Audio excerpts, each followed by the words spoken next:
Morning, everyone. We are learning Mishnah Shkalim, Parak Aleph, Chapter 1, Mishnah Beis, Mishnah 2. Okay, so the previous Mishnah had said that on the first day of Adar, an announcement was made to tell people to uproot any kilayim, any things that are growing in a field, in a forbidden mixture form, like barley in a wheat field.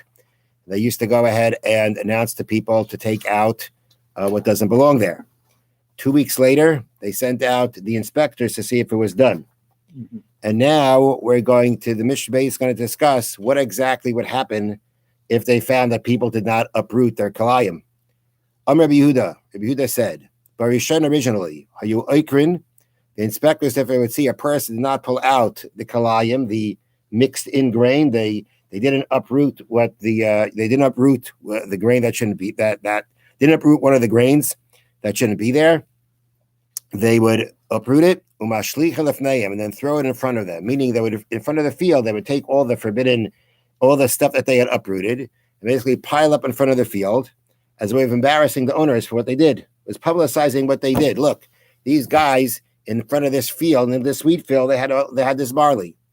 And the hope was that now again, the people who didn't heed this warning and intentionally left something that's forbidden to be there, in order to see if we could get them to stop doing it, the original idea was to publicize what they did, and perhaps that would stop things.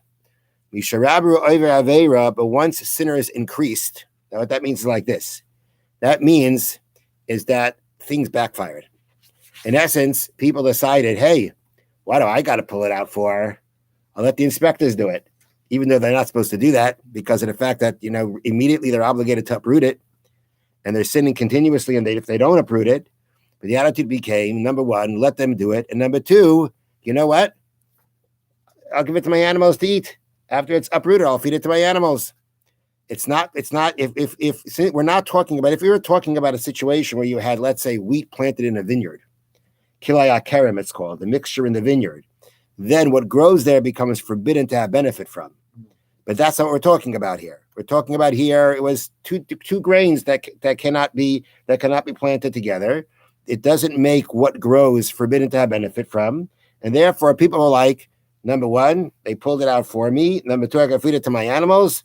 This is great. And it wasn't helping. For free. Yeah. So therefore, what did they do? The next thing they did was, once sinners increased, again, they would uproot it, the inspectors, and not leave it in front of the field, but throw it into the street, throw it into the path. So once it got into the path, it got dirty, it got trampled upon, then they couldn't benefit from it. So the idea was that they thought, well, that the main issue here was, they gained something from it, not just the idea that they don't have work, that not only that the work was done for them, but primarily they have what to benefit from it now. So they figured, well, if they can't benefit from it, maybe that'll get them to do it themselves so they could benefit from it. And it didn't work either. The attitude, it came out that people really didn't care so much about feeding it to their animals, and they were more than happy that the inspectors were doing it instead of they had to bother doing it. So what did they finally do? Hiskino, they instituted, meaning the sages instituted, Shumafkirin kalasada kula, that the inspectors have the ability to render the entire field ownerless. That means through the power of the Beiser, through the power of the rabbinical court, a power called Hefker Bezdin Hefker, that the high court has the ability to make something ownerless, just because meaning you didn't declare it ownerless, they will declare it ownerless whether you like it or not. And now, by declaring it ownerless, it's not yours. So the point here was like this. The inspectors would come and find the kalayim there. They wouldn't uproot the kalayim. They would say, Hefker Bezdin Hefker. This entire field is ownerless. You, sir, do not own your field. Who now has the ability to acquire your field? Whoever pulls out the kalayim, he gets the field. Oh, wow. So it became a motivation for them to actually do it themselves, because if somebody else does it, the other person is going to acquire the field. Yeah. So the final thing that's the final thing they did. Hiskino, they instituted Shumafkirin kalasada kula, that the inspectors would, if they found the kalayim there, They wouldn't uproot it. They would just declare the whole field ownerless and ready to be acquired by the person who pulls out the kalayim, who removes the kalayim. So that was a motivation for them to do it themselves, so they should be able to get it back. Have a wonderful day, and again, Chodesh Tov, Good Chodesh.